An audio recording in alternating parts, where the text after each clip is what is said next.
Hello, I'm Jacob Beach with the Preppers Bunker Outdoors. I want to talk to you today about my experiences with Mike Lowe in the Christian Survival Campout weekend. But before we get into the tasks, I want to talk to everybody and see what they hope to learn. And at the end of this, we'll see if they accomplish their goals. Stick around and check it out.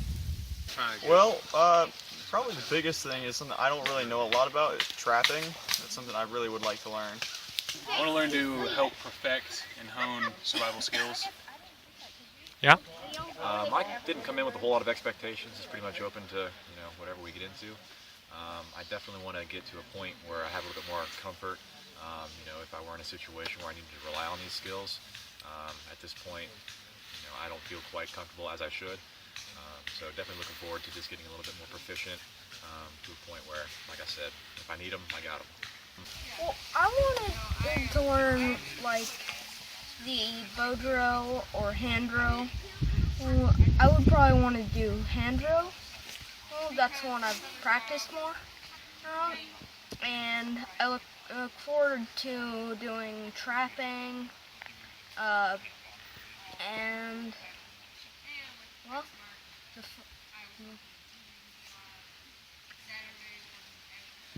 I would like to work on bow drill and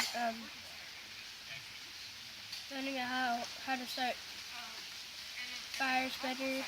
I came along for the ride. I didn't know what we're doing, so Great!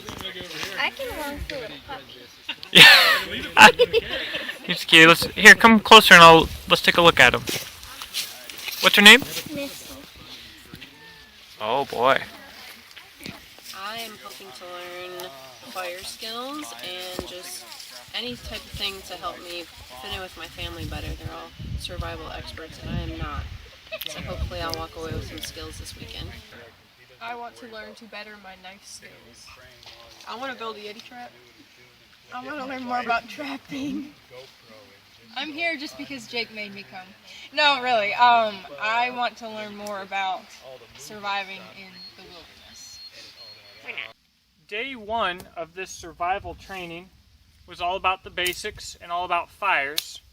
And where we started out was simply scraping fatwood and striking ferro rods. Because of the resin, it's like oil. It'll just be wet on the outside, but once you start scraping to the inside, it'll be dry. Okay, now with the metal match, there's a couple ways of doing it, and I'm going to show you guys my favorite way of doing it. And I'm going to get the mud over here. Okay, so the way I like to strike a metal match is to put the tip of the metal match on a flat surface, flat and solid surface, and then scrape down. So I'm going to scrape the metal match like this, but I'm going to tip, and I'm trying to get this very edge to be perpendicular to the metal itself, so it doesn't look like it's perpendicular because I have the knife at an angle, but the edge itself is perpendicular. Okay, so solidly down, my hand tilted up.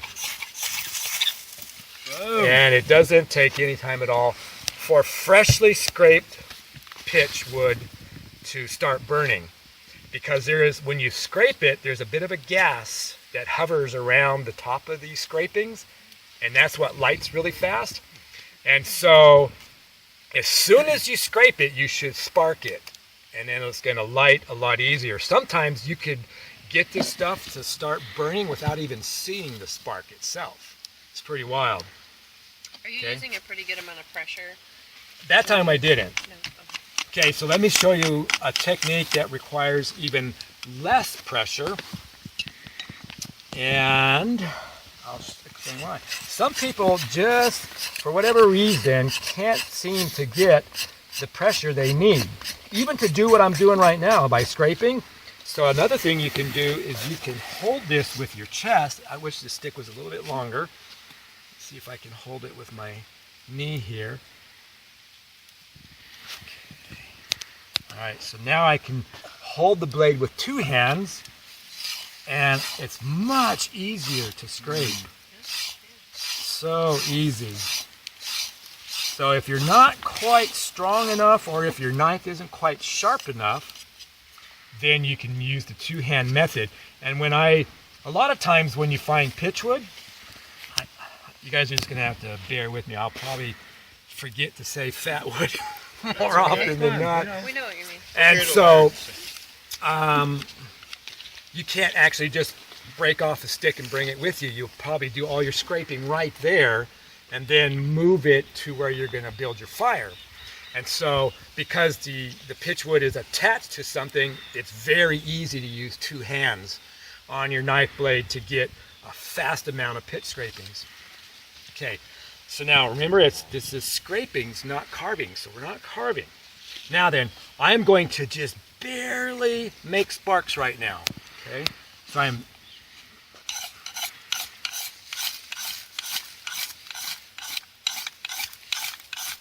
but if you just keep going at it and don't knock all the material around and don't stop and change positions, just keep going. And I was doing it so lightly that I probably could have held it like that, is how much I was doing it. And that's because this is a very good knife.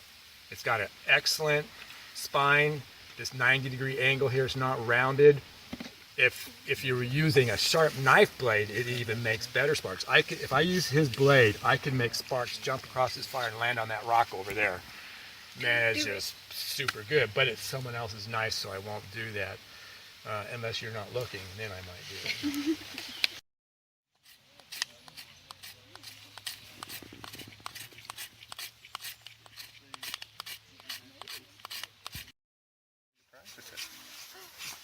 You know what? This is an easy way to. We need to go buy some fat wood. And we need to practice it.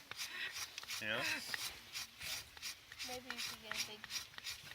Very good. That would be good. Let me see what you're using to scrape there, Brian.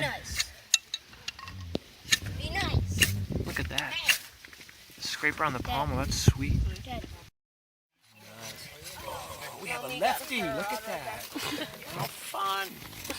Everything is backwards for me. Watching. Alright guys, so what we're doing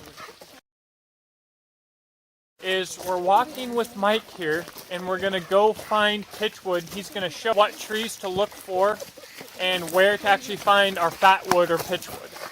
Whether or not it's actually good pitchwood is to be seen by lighting it, and that it isn't waterlogged. I already did one and found this from this piece right here and found out that it wasn't waterlogged. Look at that. Okay, so I'll say that you can get it from a stump, and here's our stump. Stumpy is right here. And when it's straight grained like this, is that ever nice? Oh, it's much easier to scrape the pitchwood. Much easier than a branch like I cut off. You pulled it right out of this dead stump here. So this is a dead pine. So we looked over earlier how you could get fatwood out of dead branches off of a live pine. But this here is an old dead one, and we were actually able to find fatwood in the stump of the log here. Yeah, the first branch I did was from here. Let's see if I can get this to pull out.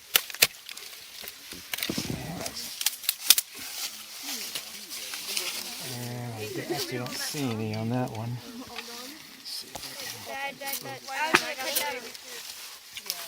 Yeah, that one doesn't have very much. It's very minor in there. If we were here maybe 5 years ago, we'd probably have better luck.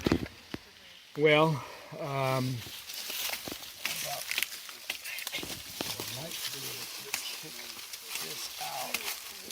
so watch out, buddy. I'm gonna try to get the revolver down. Whoa. Actually, all that looks good.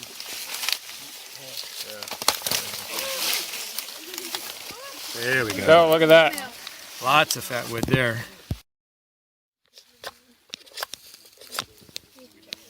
All right. And metal match, please. Up and come. Up, up, up, up, up, up, up. You're too slow, buddy. You got to be faster on the draw, man. All right.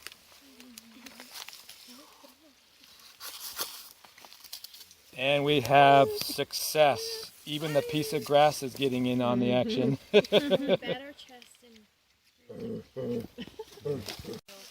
Yeah, let's bring that.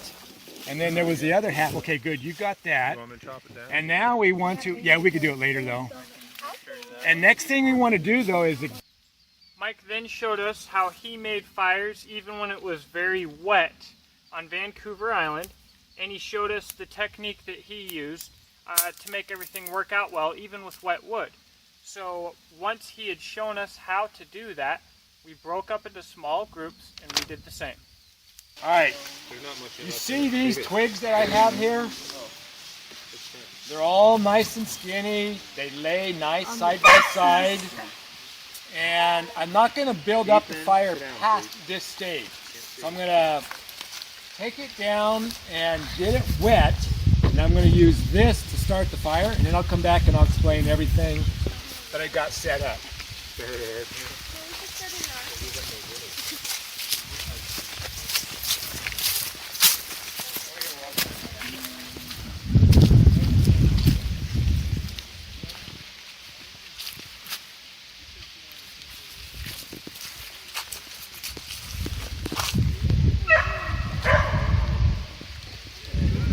Now it's just like as if I had collected it during a rainstorm. And so I can swing it, get it just a little bit drier the way you would in a rainstorm. I was doing this one time and the whole middle came out and went flying away. So I'm kind of holding it a little bit tighter. All right, good. So we have wet twigs. Who knows, it might rain naturally here later today.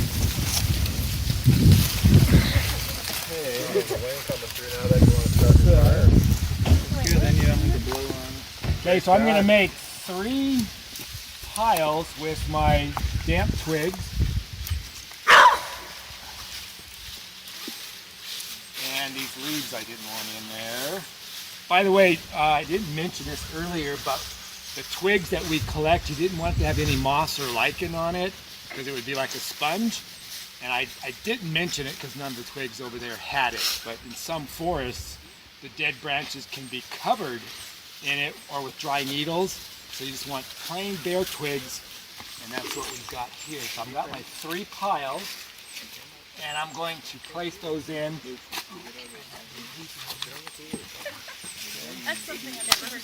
So I got a flat rock that is not very high off the ground. If your flat rock is too high above the ground, then you need to dig a hole so that's more level to the ground.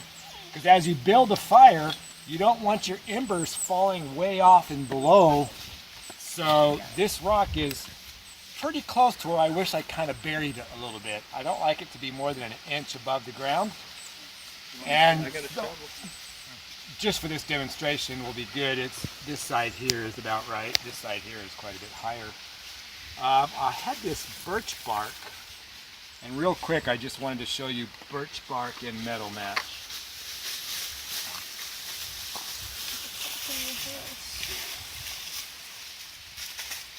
Here you go, Mike.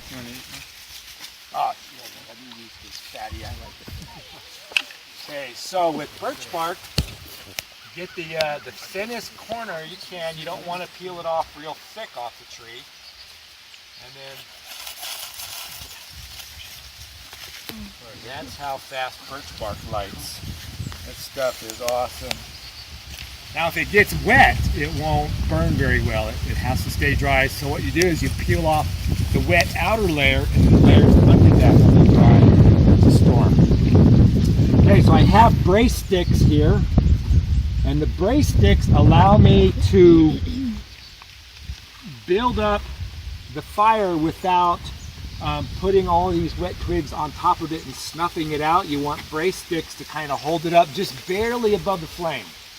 Is all you want, is barely above it. So I'm going to do a sandwiching method. So I got this rock when I collected it because of the rain. You guys can feel the rain right now. It's just been raining really hard. Yeah. So when I collected this rock, the top part was wet, but the bottom wasn't. And so I've got a shelter built up here. There's this huge tree that's leaning. So I'm working, this is how I did it on the island. I had this huge tree that leaned out and I got underneath it. And so I could start my fire, not with the rain just pounding right down on top.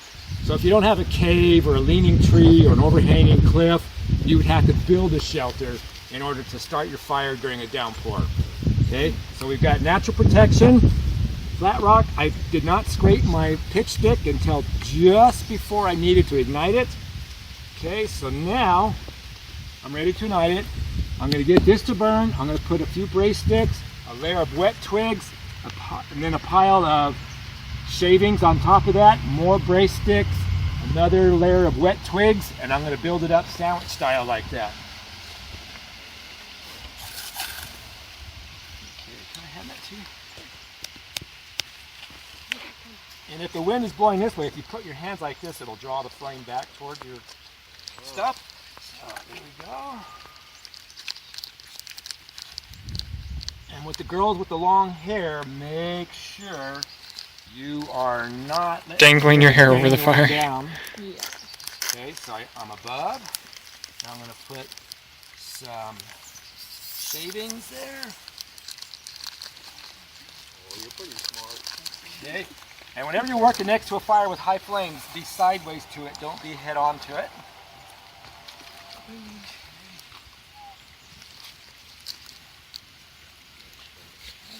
Now I'm going to spread another layer of wet twigs on there and working sideways to the flame. You see how tall those flames are? If that wind were to change, I want to be able to jump out of the way. Okay. Get some more brace sticks there. So let me say it again, the girls with the long hair, please make sure you have it tucked away, because that flame, what's happening is that as the pitchwood is burning, it's gasifying, and that's why those flames are so tall, is because of the gas that's burning. Okay, so I'm going to spread it out again.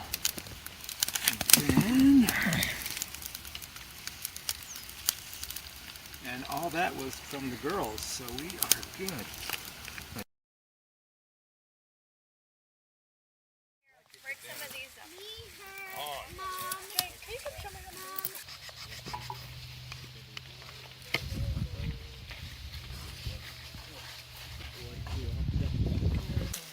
How's that?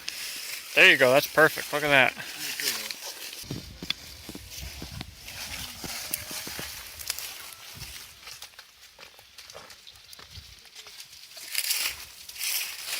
Nice. Let's see what you got there. Coming.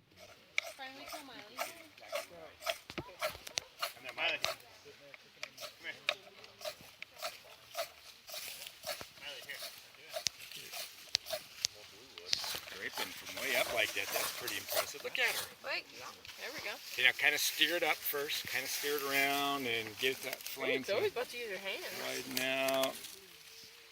There you go. Look, now she got it. There you go. Whoa! And, oh, yeah, you definitely wanted to go the other way because that's how your sticks were lined up. So, I would take a couple off. yeah, because you're pretty thick there. And you, too bad. You almost put it on the right way, so I didn't say anything. At the last second, you turned it and dropped it. Let me put some of these. Yeah, do that. Go ahead and leave those twigs on there and spread that out a bit.